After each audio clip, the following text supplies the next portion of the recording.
My parents forbade me from their 30th anniversary party.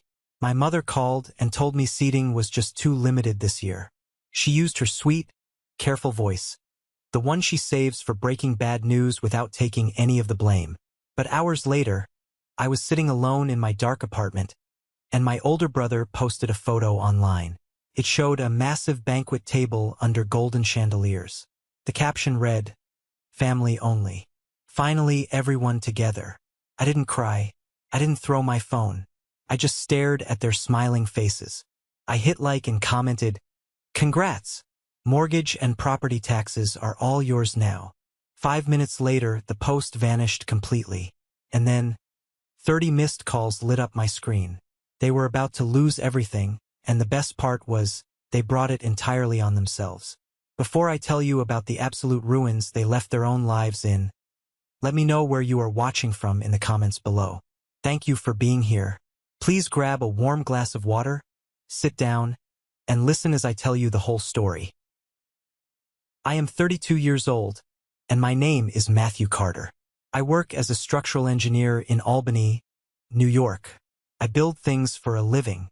I spend my days analyzing load-bearing walls, calculating the exact tensile strength of steel beams, and making sure that when a massive storm hits the East Coast, the foundations of the commercial buildings I design do not crack. It is a job built entirely on logic, mathematics, and unwavering stability. It is ironic, really, because for my entire adult life, I was the sole structural support for a family that was completely rotten on the inside. That Saturday night, the night of the grand anniversary dinner, my apartment was completely silent. The only light in my living room came from the cold, blue glow of my smartphone screen resting on my cheap, second-hand coffee table. Outside my window, the Albany traffic hummed a low, steady rhythm. The rain was lightly tapping against the glass. I sat on my sofa, a half-eaten plate of cold pasta resting on my lap, and I watched my phone vibrate. The caller ID flashed my mother's name, Evelyn Carter. It vibrated for a full 30 seconds, shaking aggressively against the wood of the table. Then it stopped. A second later, it started again. This time, it was my brother, Elijah. Then my mother again. Then my Aunt Carol. The screen glowed bright, went dark, and lit up again in a frantic, desperate rhythm. I watched it happen with a strange, icy feeling settling deep in my chest. For 3 excruciating years, I had been paying their mortgage. Every single month, on the very first day of the month, a substantial portion of my hard-earned salary was automatically wired from my checking account to their primary bank account. I didn't just pay the base mortgage.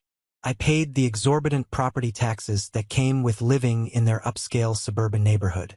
I paid the premium home insurance. I kept the roof over their heads, the heat running in the winter, and the perfectly manicured lawn green in the summer. I did it because I was conditioned to believe that this is what family does. I thought loyalty was a currency you could use to buy love. I thought that if I just provided enough, if I was just useful enough, they would finally look at me the way they looked at Elijah. I was incredibly, stupidly wrong. When the phone finally stopped ringing for a brief moment, a text message came through. It was from Elijah.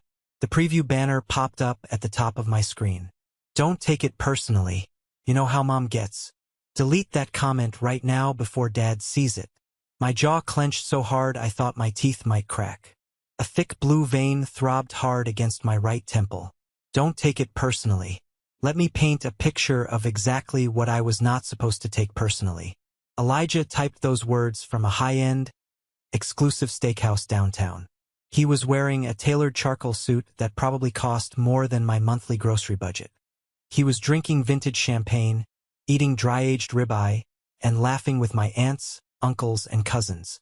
He was doing all of this at a table I was explicitly told I could not join because I didn't fit the aesthetic, paid for by the money our parents didn't have to spend on housing because I was footing the bill. He typed those incredibly condescending words while sitting at the center of a family gathering that my labor had subsidized. I picked up the phone. The metal casing felt cold against my palm. I didn't reply to his text.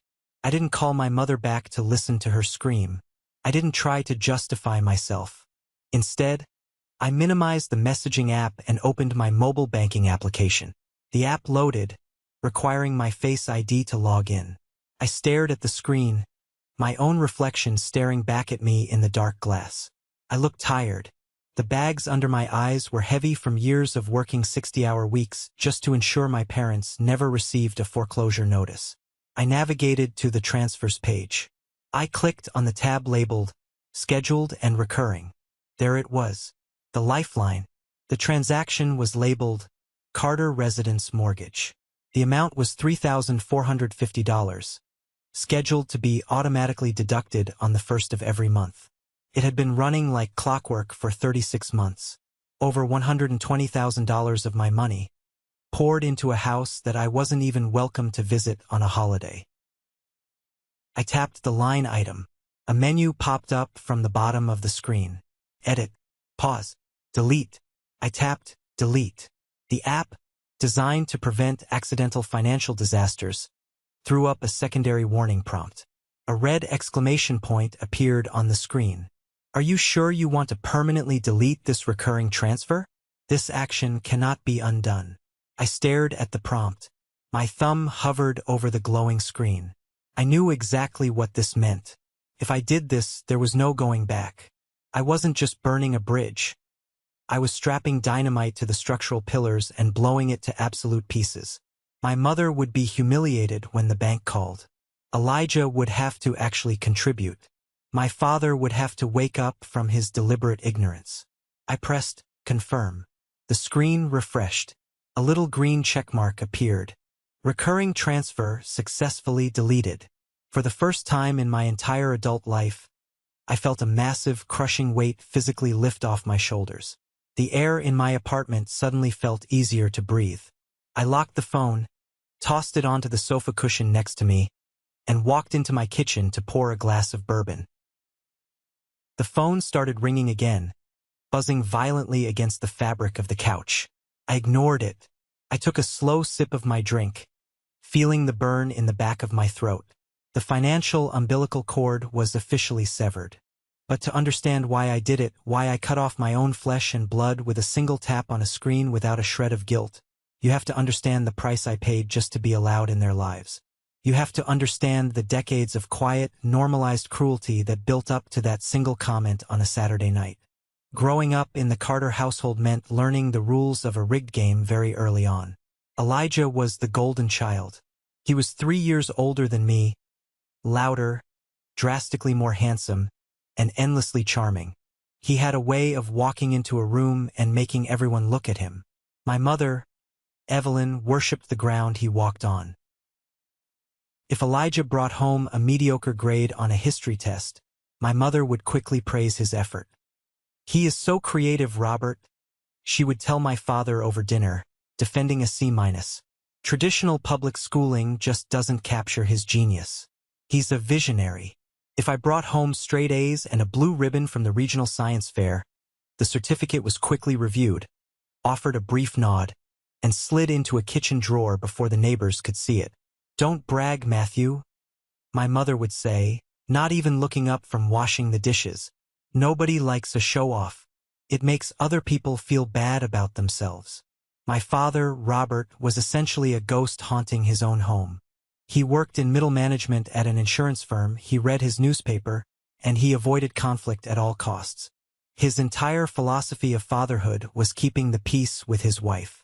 Whenever I tried to show him a wooden bridge model I built, or talk to him about the math club, he would give a quick, nervous nod. "That's nice, son. Very sturdy. Go show your mother." But my mother never had the time. Her eyes were always fixed firmly on whatever Elijah was doing. I vividly remember my grandfather's funeral when I was 15 years old. It was a bleak, freezing, rainy afternoon in late November. I stood by the graveside shivering in a cheap, ill-fitting suit we had bought off the clearance rack at a discount department store. Elijah, who was 18 at the time and preparing for college, was wearing a brand new, tailored wool pea coat my mother had bought him specifically for the occasion. My mother spent the entire 2-hour service holding Elijah's arm, leaning on him for physical support, presenting him to the extended family as the strong man of the house. I stood a few feet away, entirely invisible, holding a black umbrella over myself. My Aunt Carol walked past me, patted Elijah's shoulder affectionately, and then looked at me. She whispered loudly to my mother, "Elijah is such a pillar of strength today, Evelyn. Matthew is just so stiff, isn't he? No emotion at all. It's unsettling." I heard every single word. I swallowed the thick, painful lump in my throat and looked down at my scuffed dress shoes sinking into the wet mud. That was the exact day I realized my core fear. I was fundamentally unlovable to these people unless I could provide something they desperately needed. I was an accessory. Elijah was the main character. When it came time for higher education, the disparity became financial. Elijah went off to an expensive, out-of-state private university to study communications. My parents completely drained their savings and dipped heavily into the college fund they had supposedly meant for both of us just to cover his first 2 years of tuition and his fraternity dues. When my turn came 3 years later, the accounts were empty. I went to a local state engineering college on a partial academic scholarship and worked night shifts at a hardware store just to cover my rent and textbooks. I didn't complain. I told myself I was building character. I told myself that hard work and independence would eventually earn their respect. Then came the spectacular era of Elijah's failures. He graduated with a useless degree, married a woman he had known for 6 months, maxed out joint credit cards to fund a lavish lifestyle he couldn't afford, and ended up in a messy, incredibly aggressive divorce. The custody battle over their golden retriever alone cost nearly $20,000 in legal fees. Elijah lost his entry-level marketing job, lost his wife, and was evicted from his luxury apartment. So the golden boy came home. He drove his leased BMW up the driveway, carrying nothing but a bruised ego and 4 suitcases of designer clothes. I remember the Sunday I went to visit them right after he moved back into his childhood bedroom. The house smelled of expensive roast beef, Elijah's favorite meal. My mother was practically buzzing with nervous energy, setting the formal dining room table with the good china that usually only came out for Thanksgiving. "Elijah is just going through a difficult transition phase," she told me in the kitchen, aggressively scrubbing a perfectly clean pot in the sink. "He needs his family right now, Matthew. The world has been very cruel to him. We all need to wrap our arms around him and support him." "I heard about the divorce," I said quietly, leaning against the counter. "Is he looking for work? I know a few guys in sales who might be hiring." My mother spun around, her eyes flashing with sudden, irrational anger. "He is healing, Matthew. Not everything is about money and schedules and your rigid little corporate world. You have absolutely no empathy. You've always been so cold." I stepped back, physically stung by the venom in her voice.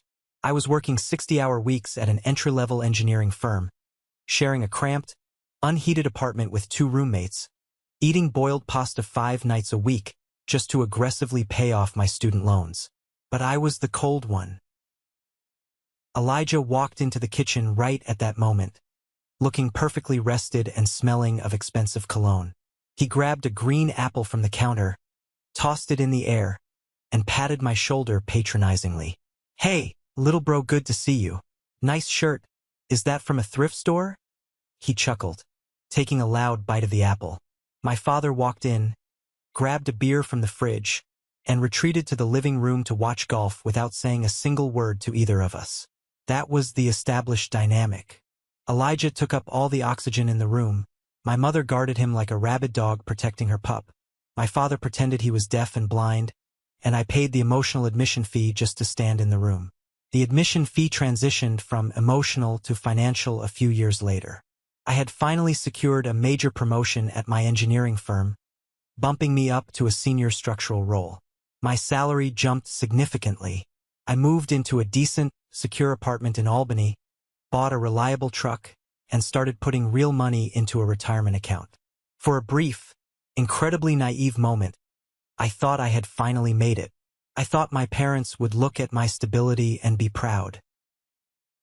Instead, my promotion became their permanent safety net. It started relatively small. My father needed a sudden dental surgery that their bare-bones insurance didn't fully cover. My mother called me, her voice trembling with manufactured panic. Matthew, we just don't have the cash on hand. Your brother is still finding his footing with his new business idea. Could you help us out? Just this once? We are desperate. I wired the money the exact same day, for $1,000. A week later, my mother called to complain about the pain medication the dentist prescribed, but she never actually said the words, "Thank you." 2 months later, the transmission on my mother's SUV blew out. Another frantic phone call. Another wire transfer of $2,000. Then the catastrophic event hit. My father was forced into early retirement due to corporate downsizing at his insurance firm. Their monthly income plummeted overnight. My mother called me on a Tuesday evening. I was still at the office, hovering over a massive blueprint. "Matthew," she said, and I could hear her pacing furiously on the hardwood floor of their hallway. "We are going to lose the house." I stopped marking the blueprint. My blood ran cold. "What do you mean, lose the house? What about Dad's severance package? What about the savings?" "It's gone," she snapped, her voice defensive. "Things are expensive. Elijah had some lingering legal fees from the divorce, and we had to help him clear his name.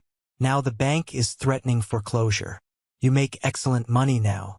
You have that big salary. You need to step up and do your part for this family." She didn't ask. She demanded. I sat at my desk, looking out at the glittering city lights of Albany.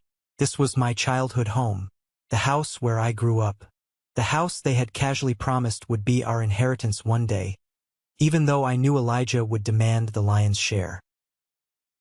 "How much is the mortgage?" I asked, defeated. She told me. It was nearly a third of my monthly take-home pay. "I'll cover it," I said, my voice barely a whisper in the empty office. "Set it up so it auto-drafts from my checking account." "Oh, Matthew," she breathed, her tone shifting instantly from hostile panic to sweet, suffocating relief. "You are such a good boy. We always knew we could count on you. This is what family is all about. Sacrifice. That was the trap, and I walked right into it. For 3 years, I paid that mortgage, and in return, I was treated like a broken ATM machine. My mother never kept score of my payments, but she certainly kept a meticulous ledger of my perceived social flaws. Whenever I visited, she would critique my clothes, my lack of a wife, and my quiet demeanor. I was a walking wallet, tolerated but never truly wanted. The illusion finally, permanently shattered exactly 1 week before their 30th anniversary. I was sitting in my truck, eating a deli sandwich during my lunch break, when my mother called. She sounded upbeat, almost aggressively cheerful. That was always the biggest red flag. "Matthew, honey, how is work? Still building those big buildings?" she asked, a fake lilt in her voice. "Yes, Mom. Work is fine. We are pouring concrete today." "What's going on?" I asked, putting the sandwich down on the dashboard. "Well, I'm calling about the anniversary dinner next Saturday at the Capitol Grill. Dad and I were looking at the finalized guest list, and the restaurant management is just being so incredibly difficult about the seating arrangements. They have a very strict fire code, you know?" My stomach tightened into a hard knot. I knew exactly where this was going, but I forced her to say it out loud. "Okay, well, Aunt Carol is bringing her new husband, and Elijah's new girlfriend is coming, and a few of Dad's old colleagues are SVP'd late. We are just completely out of chairs at the main banquet table." She paused, leaving a heavy silence, waiting for me to graciously volunteer to step aside. When I stayed completely silent, she pushed on, her tone hardening just a fraction. "So, we thought, since you are always so busy with work anyway, and you don't really like big crowds or fancy dressing up, you wouldn't mind sitting this one out? We can have a quiet lunch, just the 3 of us, next month. My treat." I gripped the steering wheel. The leather squeaked under my knuckles. I was paying for the roof over her head. I was the reason they weren't living in a cramped apartment. And she was literally cutting me from the guest list to make room for Aunt Carol's new husband, a man she had met 6 months ago. "You're uninviting me from your 30th anniversary party," I stated flatly, stripping away the sugar coating. "Don't use that ugly word, Matthew," she scolded. her tone dropping its sweet edge instantly. Nobody is uninviting you. We are just managing a logistical issue. You always make things so difficult and dramatic. Why can't you just be understanding like your brother? Elijah completely agreed this was the best solution for everyone. Of course he did. Elijah didn't want the guy paying his rent sitting across the table, reminding him of his own pathetic failures just by existing in his peripheral vision. Fine, I said. My voice was completely hollow, devoid of any warmth or anger. Have a great dinner. I hung up before she could say another word. An hour later, my phone buzzed. It was a text from my Aunt Carol. Your mother told me you're too busy with work to come to the anniversary. Always chasing that salary, Matthew. You should prioritize family more before it's too late. I tossed the phone onto the passenger seat. I didn't reply. My chest felt like it was caving in under the weight of a collapsed concrete slab. The rejection wasn't just painful. It was profoundly humiliating. I was good enough to fund their lifestyle in the shadows, but not good enough to be seen in public with them under the bright lights. That evening, I couldn't focus at work. I sat at my drafting table, staring blankly at a CAD model on my screen. My coworker, Sarah, noticed. Sarah was a senior project manager, sharp, observant, and brutally honest. We had worked together for 4 years, and she was the only person who knew a bit about my family's financial drain on me. You look like somebody kicked your dog, she said, leaning against the glass wall of my cubicle. What's going on? I rubbed my eyes. I needed to say it out loud just to make sure I wasn't losing my grip on reality. My parents are having a massive 30th anniversary dinner this weekend. They uninvited me today, said there wasn't enough seating. Sarah's eyebrows shot up to her hairline. The same parents whose $3,000 mortgage you pay every single month? Yes. She didn't offer fake sympathy. She didn't pat my shoulder or tell me it would be okay. She just looked at me with deep, piercing, pitying eyes. Matthew, she said softly, crossing her arms. Why do you keep doing this to yourself? They're my family, Sarah. If I don't pay it, they literally lose the house. Sarah shook her head. She pulled up a rolling chair and sat down close to me. Listen to me very carefully. They do not respect you. They do not appreciate you. You are not their son. You are their landlord. And they are terrible, abusive tenants. I tried to defend them purely out of habit. It's complicated. Elijah has always been the favorite. I just thought if I took care of them, they would eventually see. See what? Sarah cut me off, her voice firm and unwavering. See your value? Matthew, they see your value every time they check their bank balance. They just don't value you. They only love the version of you that pays the bills. The minute you stop paying, you'll see exactly who they really are. They only love the version of you that pays the bills. The words hit me like a physical blow to the stomach. It was the absolute, undeniable, horrifying truth. I had spent my entire life trying to buy a seat at a table that was never built for me. I had sacrificed my own future, my own peace of mind, to fund their grand illusion of suburban perfection. That was the conversation that primed the bomb. And Elijah's photo 3 days later was the spark that ignited it. After I deleted the auto transfer that Saturday night, the first week of silence was intoxicating. I woke up, went to work, and came home. I didn't check my family group chat. I didn't answer unknown numbers. For the first time, my paycheck belonged entirely to me. But reality has a funny way of catching up, usually with interest. 2 weeks after the anniversary dinner, the mortgage payment was officially marked as missed. My mother, who had aggressively ignored my existence since my comment on Elijah's photo, suddenly found the time to reach out. I was sitting on my couch watching a baseball game on a Tuesday night when my phone lit up. Matthew, the bank just called Dad. They said the payment didn't go through. Is there an issue with your account? Please fix this immediately. It is urgent. I read the message. I read it again. There was no apology for excluding me. There was no question about my well-being or why I had been utterly silent for 14 days. Just a demand for service. She used the word urgent in all caps to trigger my childhood anxiety. a tactic she had perfected over decades. I didn't reply. I swiped the notification away and watched the pitcher throw a strike. The next morning, Elijah took the fight to social media. I didn't follow him anymore, but a mutual cousin sent me a screenshot. Elijah had posted a long, dramatic, poorly punctuated status on Facebook. It breaks my heart how money changes people. Some folks get a little bit of success and a decent salary, and suddenly they forget the people who raised them and sacrificed everything for them. Family should be unconditional, not transactional. Praying for certain people to find their moral compass before they end up completely alone. The comments below it were sickening. Aunt Carol wrote, "Stay strong, Elijah. You are the glue of that family. God sees the truth." Another cousin chimed in, "So sad when people become arrogant and cold just because they have a little cash." I laughed out loud in my kitchen.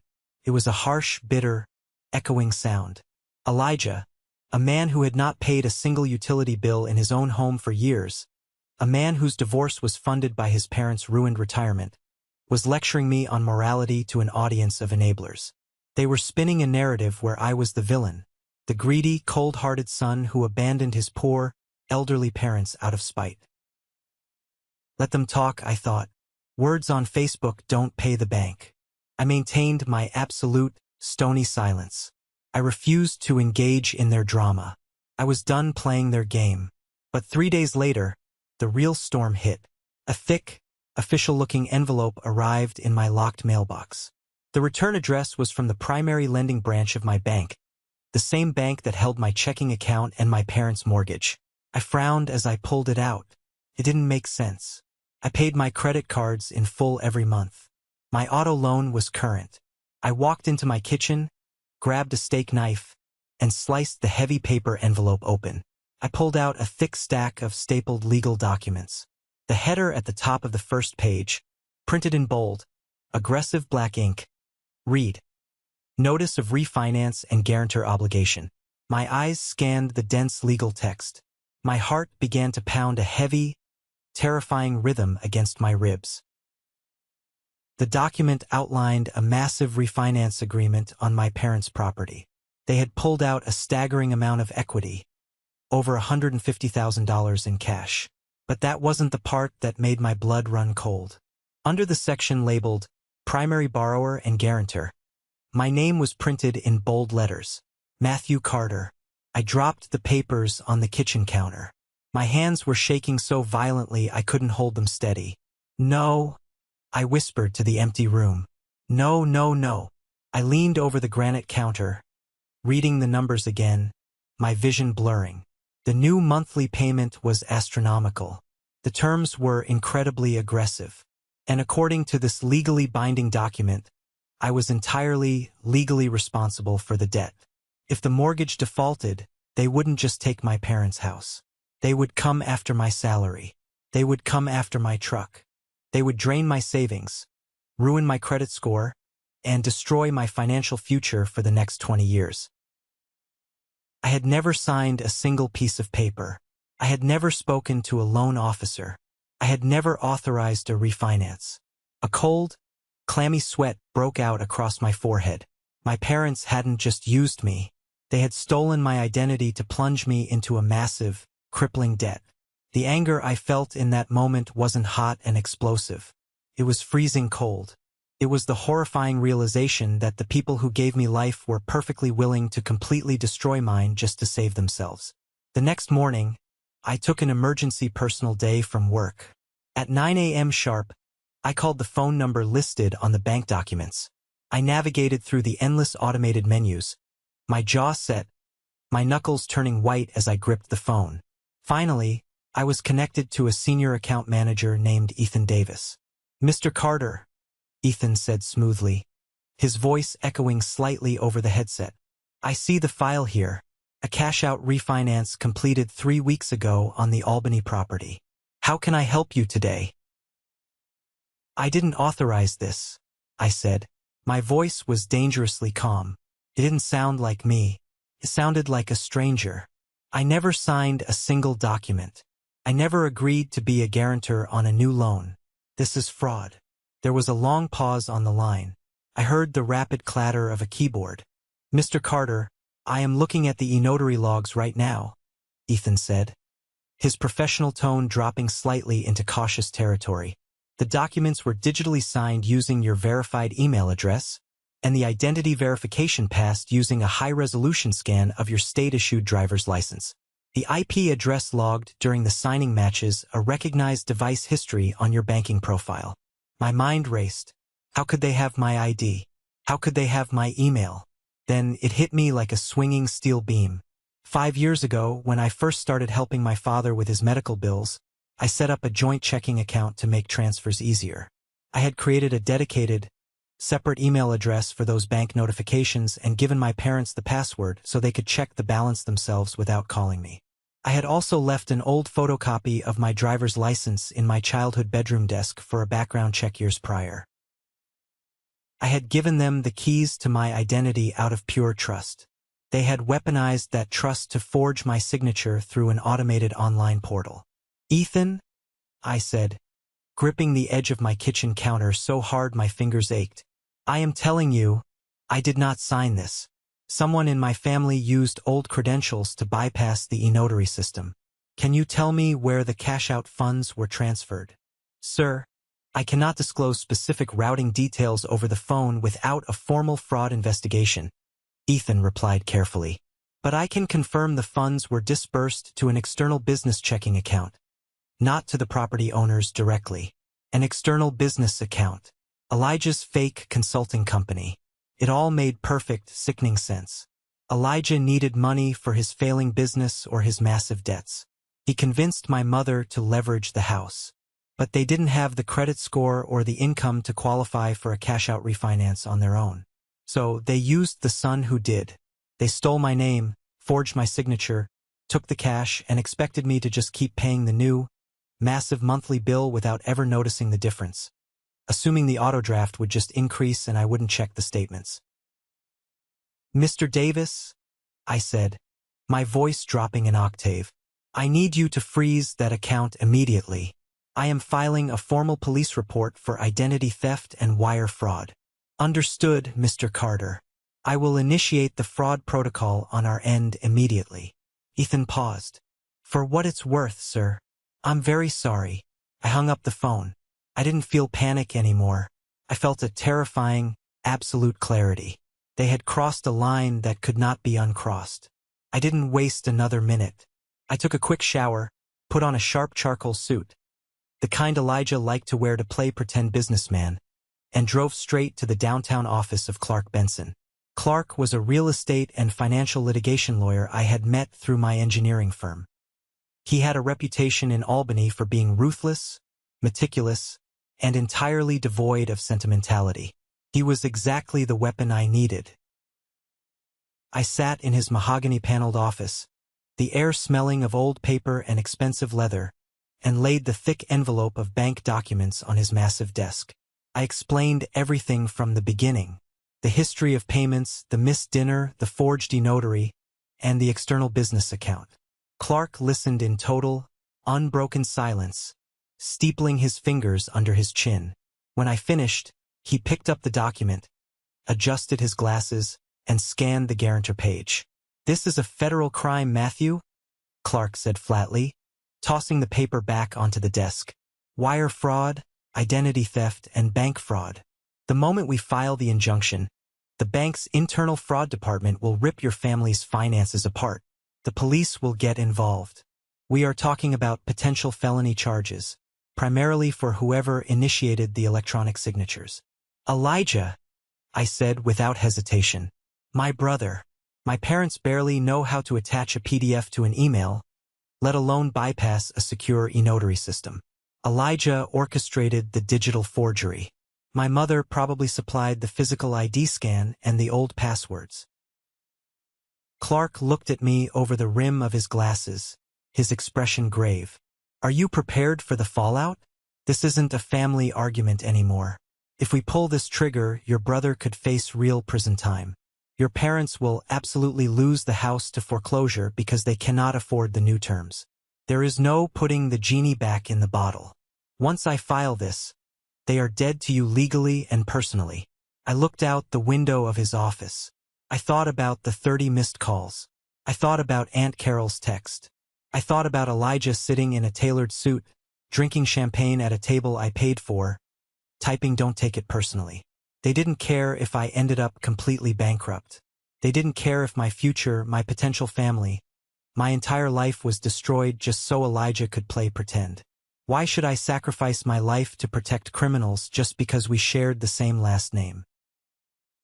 "Pull the trigger, Clark," I said, my voice steady as stone. "I want my name off that loan, and I want them to face every single consequence of their actions."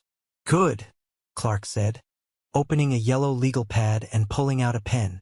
"First, we need to gather all written communications. Any texts, emails, or voicemails that prove they knew you were unaware of the refinance, or that they were desperate for money prior to the signature date." I spent the entire weekend digging through my digital history. I bought a thick, red legal folder and started printing everything. I printed the bank statements showing 3 years of my consistent payments, proving I was the sole financial support for the property. I printed the email from the bank confirming the IP address of the fraudulent signature, which, as Clark's private investigator later confirmed, traced directly back to my parents' home Wi-Fi router. But the final nail in the coffin was an audio file. I plugged my phone into my laptop and scrolled back through months of saved voicemails. I was looking for something specific, a memory that had been nagging at the back of my mind since the bank called. Finally, I found it. A voicemail from my mother, dated 6 weeks ago, right around the exact time the refinance application was secretly submitted. I hit play. The audio filled my quiet apartment. "Matthew, pick up the phone. Look, Elijah has an incredible business opportunity, but he needs capital right now. Dad and I want to help him, but our credit is tied up. You have perfect credit. We need you to co-sign a loan against the house. It's perfectly safe, Elijah promises. Call me back immediately. Family helps family, Matthew. Don't be selfish."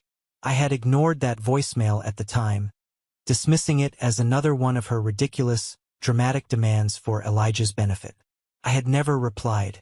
And because I never replied, because I didn't give them permission, they decided to take matters into their own hands. They stole it. I saved the audio file onto a flash drive and dropped it into the red folder. I looked at the stack of evidence sitting on my dining table. It was a complete, clinical autopsy of my family's morality. The red folder held the absolute proof of their lies, their manipulation, and their ultimate betrayal. My phone buzzed on the table next to the folder. A text message from my mother. "Matthew, this silent treatment is childish. The bank is threatening us with late fees. Meet us at the downtown cafe tomorrow at 10 a.m. Elijah will be there too. We need to figure out how you are going to fix this mess. Don't embarrass us by not showing up." I picked up the phone. I didn't feel a shred of anxiety. I didn't feel the old childhood fear of her anger. I felt a cold, hard anticipation. "I'll be there," I typed back. I closed the red folder. The storm was fully formed, the trap was set, and tomorrow, I was going to let it tear their entire world apart. The downtown cafe my mother chose for our meeting was one of those overpriced, aggressively trendy spots that she loved. It had exposed brick walls, hanging industrial Edison bulbs, and baristas who looked like they were auditioning for a runway show. It was the kind of place where people went to be seen, which told me everything I needed to know about her mindset. She wasn't there to have a private, difficult family conversation. She was there to put on a public performance. She wanted to be in a location where I would be forced to keep my voice down, to mind my manners, and to avoid making a scene. She was relying on the social contract to keep me compliant. I arrived exactly at 10 a.m. The air outside was brisk, carrying that sharp, biting Albany wind that signals the absolute end of autumn. I walked through the heavy glass doors, the little brass bell chiming above my head. I didn't take off my coat. I carried the thick red legal folder in my left hand, gripping it so tightly my knuckles were stark white. I spotted them immediately. They were sitting at a small, round table near the large front window, perfectly illuminated by the morning sun. My mother was wearing a pristine beige cashmere sweater, her hair perfectly styled, looking every bit the affluent suburban matriarch she pretended to be. Across from her sat Elijah. He was wearing a designer leather jacket and aviator sunglasses resting casually on top of his head. He was leaning back in his chair, typing rapidly on his phone, looking utterly bored. My father was not there. That didn't surprise me. Robert Carter always conveniently found a reason to be absent when the actual dirty work of family conflict needed to be done. He preferred to hide in the basement and wait for the dust to settle, maintaining his absolute deniability. I walked over to the table. Elijah didn't even look up from his screen. My mother, however, plastered on a bright, tight smile that didn't reach her eyes. "Matthew, honey, you made it," she said, gesturing to the empty iron chair between them. "Sit down. Let me buy you a cappuccino. You look exhausted. Are you sleeping well?" I didn't sit down immediately.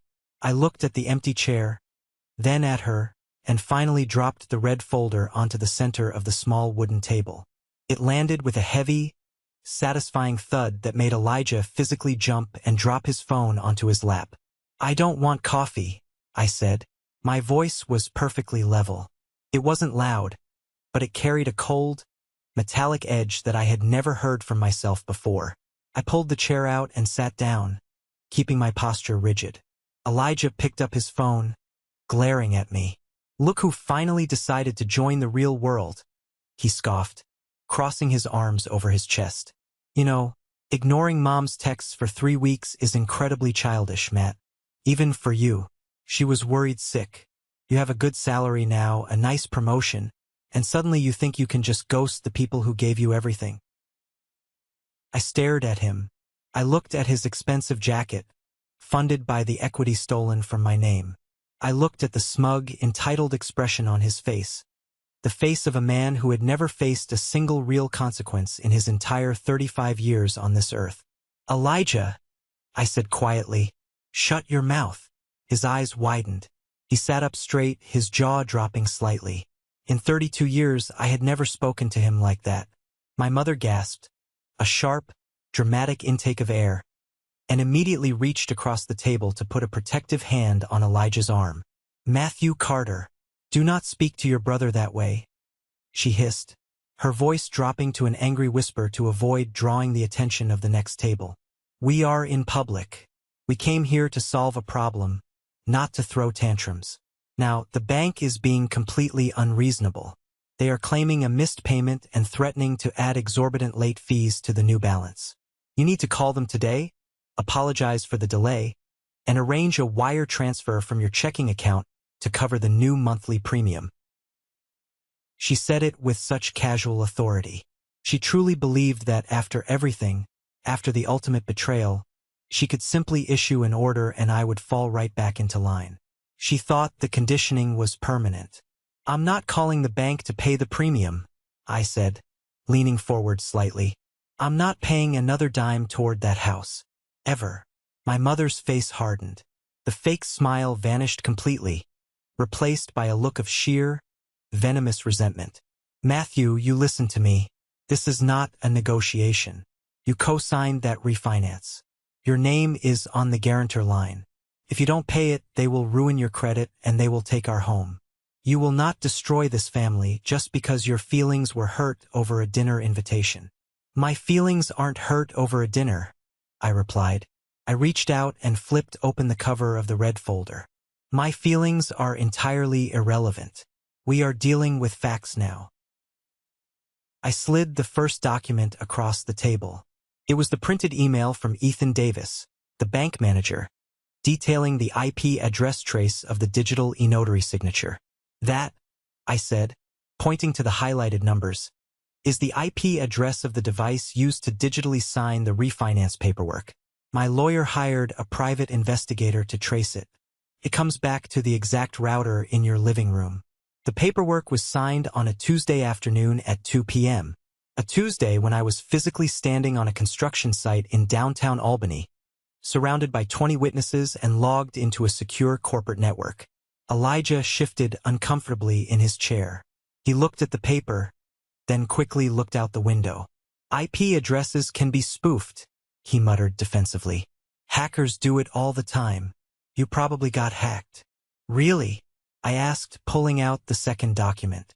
Did hackers also use the high-resolution scan of my driver's license that I left in my childhood bedroom desk 5 years ago? Because that is the exact image file the bank has on record for the identity verification. My mother's hands dropped into her lap. The color began to slowly drain from her face, leaving her pale and drawn. I pulled out the third document. It was a printed spreadsheet of the external business account routing numbers where the $150,000 of cash-out equity had been wired. The bank confirmed the funds weren't used to fix the roof or update the kitchen. I continued, my voice gaining momentum, hammering each word like a nail into a coffin. The funds were wired directly into an LLC registered under Elijah's name. The same LLC that has been hemorrhaging money for 2 years. You stole my identity, forged my signature, and leveraged a massive federal bank loan under my name so Elijah could pay off his secret debts and buy a new leather jacket. We didn't steal anything, my mother suddenly hissed, leaning over the table, her eyes wide and frantic. You left those passwords with us. You gave us access to that joint account. We only used the tools you gave us. And we were going to tell you. We were just waiting for Elijah's business to turn a profit, and then he was going to make the payments himself. It was a temporary bridge loan, Matthew. Family helps family. You committed felony wire fraud, I stated, completely ignoring her ridiculous justification. Then, I reached into my coat pocket and pulled out my smartphone. I navigated to my audio files, turned the volume all the way up, and placed the phone in the dead center of the table. I pressed play. The cafe was filled with the low hum of conversation and the grinding of espresso beans. But my mother's voice cut through the noise with crystal clarity. Matthew, pick up the phone. Look, Elijah has an incredible business opportunity, but he needs capital right now. Dad and I want to help him, but our credit is tied up. You have perfect credit. We need you to co-sign a loan against the house. It's perfectly safe, Elijah promises. Call me back immediately. Family helps family, Matthew. Don't be selfish. The audio file ended. The silence at our table was absolute, suffocating, and incredibly heavy. Elijah was staring at the phone like it was a live grenade. The smug arrogance was completely wiped from his face, replaced by genuine, unadulterated terror. He knew exactly what that recording meant. Proved premeditation. Proved they knew they needed my permission, didn't get it, and proceeded to forge the documents anyway. My mother was visibly trembling. Her perfectly manicured hands were shaking in her lap. She looked up at me, and for the very first time in my entire life, I did not see condescension or annoyance in her eyes. I saw fear. Matthew, she whispered, her voice cracking. Please, you don't understand the pressure we were under. Elijah was in trouble. Real trouble. Bad investments. We had to save him. We are your family. You used to be, I said, picking up my phone and sliding it back into my pocket. I slowly closed the red folder and pulled it back toward my chest. But right now, you are just a criminal who stole my identity. Elijah finally found his voice. It was high-pitched and panicked. What do you want, Matt? You want me to pay the monthly premium? Fine. I'll figure it out. I'll get a job. I'll make the payments. Just keep paying it for a few more months until I get on my feet, and I swear I'll take over the loan. Just don't make a big deal out of this. I looked at my older brother, the golden boy, the man who had been handed every single advantage, every ounce of love, every dollar of our parents' savings, and he was sitting there begging me to cover his crimes for just a little while longer. I didn't come here to negotiate a payment plan, Elijah, I said, standing up from the chair. I looked down at both of them. I came here to look you in the eye when I told you how this ends. My mother reached out, her fingers desperately grabbing the sleeve of my coat. Matthew, what did you do? I pulled my arm away from her grasp. Yesterday afternoon, my lawyer filed a formal injunction with the bank's fraud department. I also walked into the downtown precinct and filed a police report for identity theft, bank fraud, and wire fraud. I handed over the IP logs, the routing numbers, and that voicemail. Elijah's face went completely ashen. You went to the cops?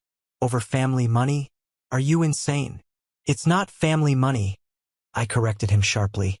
It's a federal bank loan secured by my stolen signature. The bank has officially frozen the mortgage account and the LLC account where the funds were deposited. They are initiating foreclosure proceedings on the house immediately because the loan was obtained through fraudulent means. My mother let out a small, strangled cry. She covered her mouth with both hands, tears welling up in her eyes and spilling over her cheeks, ruining her perfect makeup. No, Matthew, please. The house. It's our home. Where will we go? You can't do this to us. I'm your mother. You stopped being a mother the day you decided my financial ruin was an acceptable price to pay to cover for his failures, I said, pointing a finger directly at Elijah. The bank will take the house. The police will issue a warrant for the digital forgery. You are going to lose absolutely everything, and you have nobody to blame but yourselves.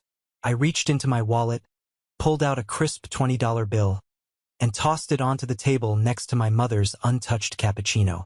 Coffee is on me, I said. I turned around and walked toward the exit. Behind me, I heard my mother start to sob loudly, a chaotic, messy sound that caused several people at the nearby tables to turn and stare. I heard Elijah yelling my name, demanding I come back, demanding I fix it. I didn't stop. I pushed open the heavy glass doors and stepped out into the freezing Albany wind.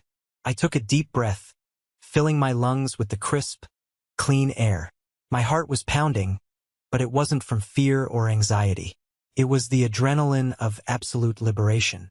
I had walked into that cafe carrying a lifetime of heavy, suffocating chains, and I was walking out completely free. The fallout was rapid, brutal, and entirely public. When you build your entire life on a foundation of lies and projected wealth, the collapse is spectacularly messy. Within 48 hours of my lawyer, Clark Benson, filing the injunction, the bank's internal fraud division moved with terrifying efficiency. The primary mortgage account was locked down. The external business account holding the stolen cash-out equity was frozen under federal anti-money laundering protocols pending the police investigation. A week later, the reality of the situation physically manifested on the front lawn of my childhood home. A man in a cheap suit arrived with a heavy wooden mallet and drove a large, brightly colored sign directly into the perfectly manicured grass my mother cherished so much. The sign read, "Foreclosure. Property of the bank." I didn't go see it myself. I didn't need to. The neighborhood gossip network did all the heavy lifting for me. Mrs. Miller, a woman who lived 2 doors down and had endured decades of my mother's condescending remarks at neighborhood block parties, took a high-resolution photo of the sign and posted it on her Facebook page with the caption, "So sad to see what happens when people live wildly beyond their means. Praying for the Carter family during their financial collapse." It was petty, it was cruel, and it was exactly the kind of public shaming my mother had spent her entire life trying to avoid. The perfect social media image she had curated for decades shattered into a million unrecoverable pieces overnight. Aunt Carol and the rest of the extended family, the same people who had praised Elijah as the glue of the family just weeks prior, suddenly went completely silent. Nobody offered them a loan. Nobody offered them a spare bedroom. Rats are always the first to flee a sinking ship. My phone, which had been blissfully quiet for a few days, suddenly became a war zone of desperate voicemails. I refused to answer a single one, but I listened to them and forwarded them directly to Clark to add to the legal file. The progression of my mother's voicemails was a masterclass in psychological manipulation. Monday morning, "Matthew, please call me. We need to hire a lawyer to fight the bank, but our accounts are frozen. We need you to pay a retainer. You got us into this mess by going to the police. You need to get us out." Wednesday afternoon, "Matthew, the neighbors are staring at us. Mrs. Miller brought over a casserole and asked if we needed food stamps. It was the most humiliating moment of my life. How could you humiliate your own mother like this? Have you no shame?" Friday night, Elijah is packing his bags. He says he has to leave the state to avoid the police detectives. He is crying, "Matthew, your brother is crying because of what you did. You are a monster. You are a cold, Heartless monster, and I wish I had never given birth to you. I listened to that final voicemail sitting in my apartment, watching the rain streak down the window pane. I played it twice. I waited for the familiar sting of rejection, the heavy weight of guilt that had plagued my entire childhood. I waited for the desperate urge to call her back, apologize, and open my wallet to fix the pain I had supposedly caused. But nothing happened. I felt absolutely nothing. The emotional well had completely run dry. She had finally pushed me past the point of no return, into a state of absolute, unbreakable apathy. She wasn't my mother anymore. She was just a frantic, toxic woman facing the consequences of her own terrible decisions. I deleted the voicemail. Then, I took my smartphone, popped the SIM card tray open with a paperclip, and pulled out the tiny plastic chip. I took a pair of heavy desk scissors and cut the SIM card directly in half. I threw the pieces into the trash can. The next day, I went to the carrier store, got a brand new phone number, and gave it to exactly 3 people. My boss, my coworker Sarah, and my lawyer, Clark.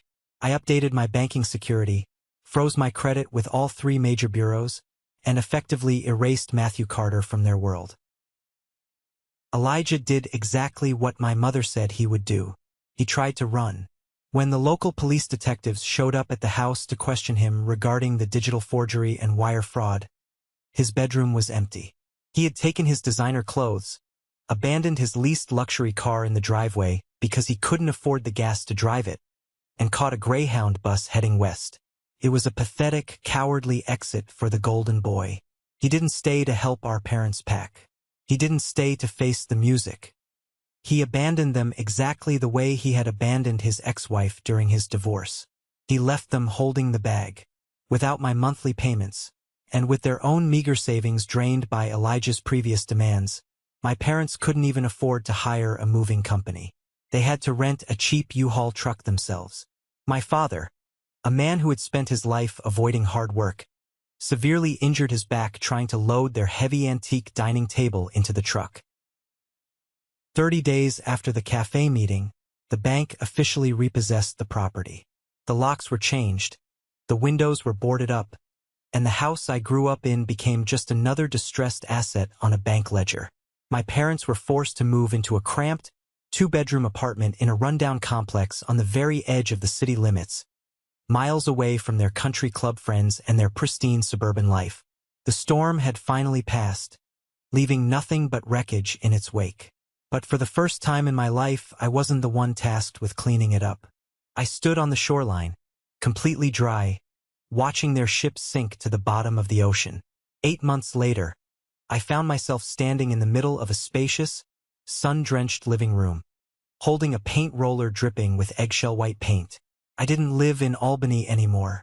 When the legal dust had finally started to settle, I realized that staying in the same city as the ghosts of my past was holding me back.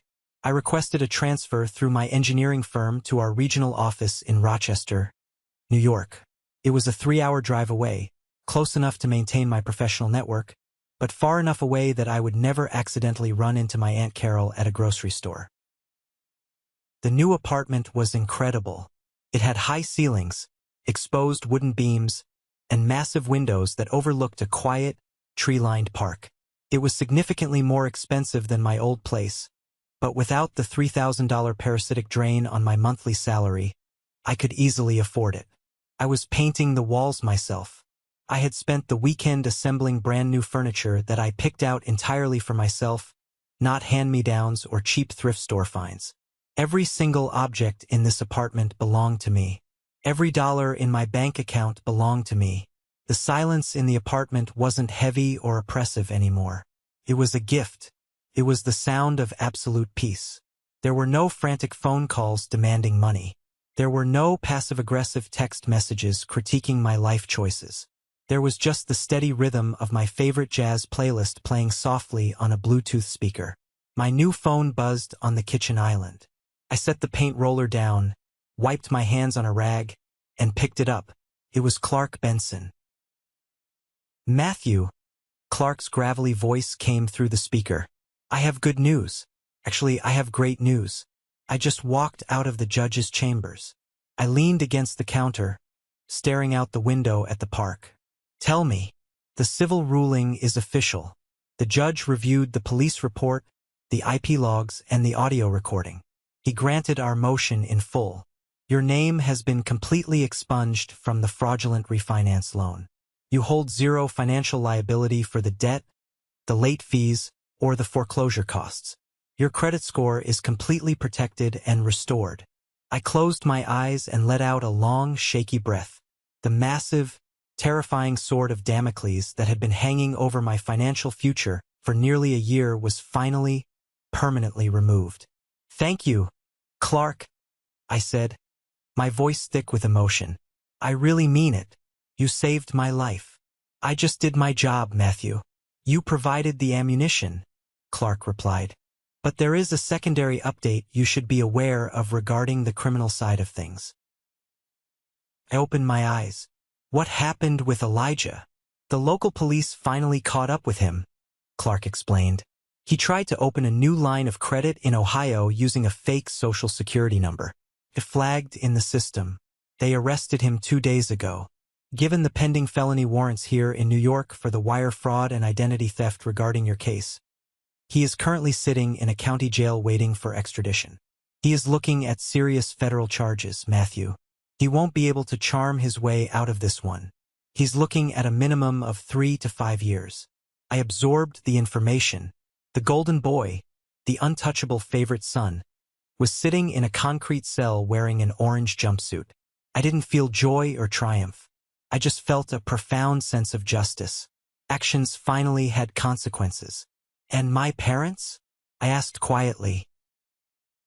They filed for Chapter 7 bankruptcy last week, Clark said, his tone devoid of pity. Without your income, and with the foreclosure permanently destroying their credit, they couldn't manage their existing debts.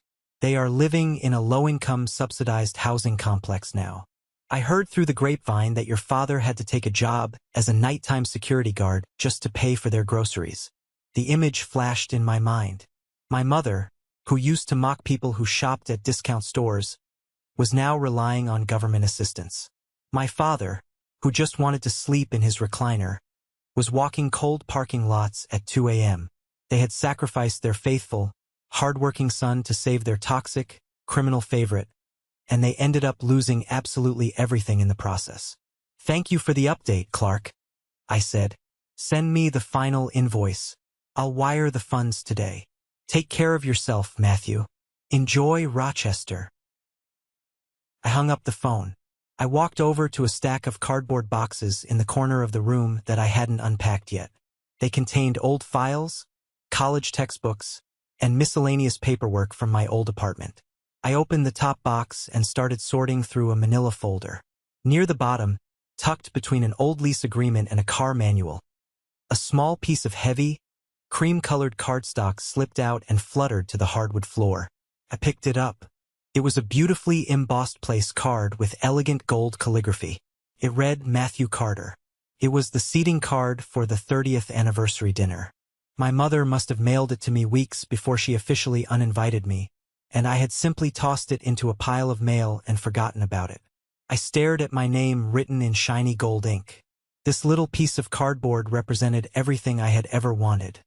A place at the table. A recognized spot in the family. Acceptance.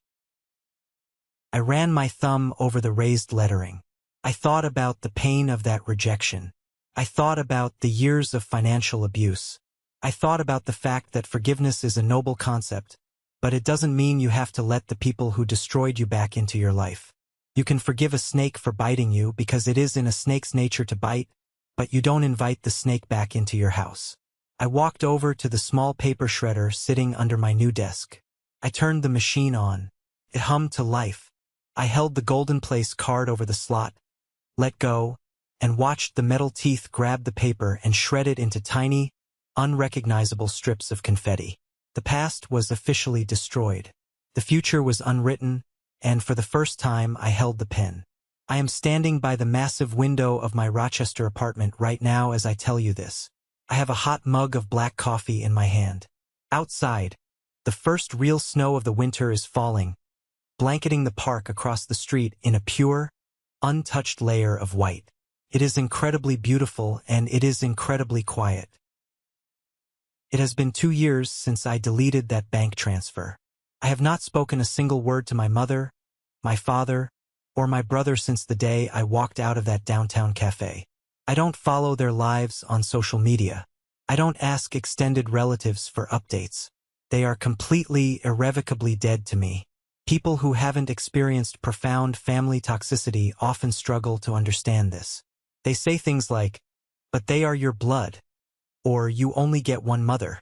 They believe that sharing genetic material creates an unbreakable, sacred bond that must endure any level of abuse, manipulation, or theft. I am here to tell you that blood simply makes you related. Loyalty, respect, and unconditional care are what make you family. My parents demanded the ultimate loyalty from me while offering absolutely none in return. They viewed me not as a son to be nurtured, but as an asset to be exploited. When that asset became inconvenient, they tried to discard me. When they needed more, they tried to steal my future. I used to think that the worst thing in the world was to be alone. I spent my entire 20s terrified of losing my family, terrified of being alienated and isolated. I bought into the lie that a bad family was better than no family at all. I know better now. The worst thing in the world isn't being alone. The worst thing is being surrounded by people who make you feel completely invisible, who drain your spirit and your bank account, and who demand you thank them for the privilege of being used. I lost my childhood home. I lost my parents. I lost my brother. I lost thousands of dollars that I will never get back. But what I gained was infinitely more valuable. I gained my sanity. I gained my financial independence. I gained the ability to wake up in the morning without a pit of dread in my stomach, wondering what emergency I was going to be forced to pay for today. I bought my freedom. It cost me a massive piece of my heart, and it cost me the illusion of a loving family. But as I stand here looking at the snow fall over a life I built entirely for myself, with my own hands and my own name, I know the truth. Peace is the most expensive thing I have ever bought in my entire life. And I promise you, it was worth every single penny.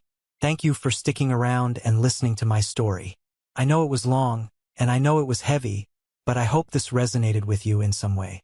Family dynamics can be incredibly complicated, and sometimes the hardest choices we have to make are the ones that save our own lives. Have you ever found yourself in a similar situation? Have you ever had to walk away from someone you loved because staying was destroying you? Please, share your experiences down in the comments. I read every single one of them, and this community is a safe space for us to heal together. If you have watched this video all the way to this exact moment, you are part of a very special group. I like to call you the 1% Club. If you are still here, I want you to go down to the comments right now and type the letter W. W stands for winner. It is our secret code, a sign for me to recognize the winners, the amazing people who stayed with me until the very end and who understand the true value of walking away from toxicity to win back your life. If my story helped you, or if you just want to support this channel, please hit that like button and make sure to follow and subscribe so we can keep sharing these journeys together. Stay strong, protect your peace, and I will see you in the next story.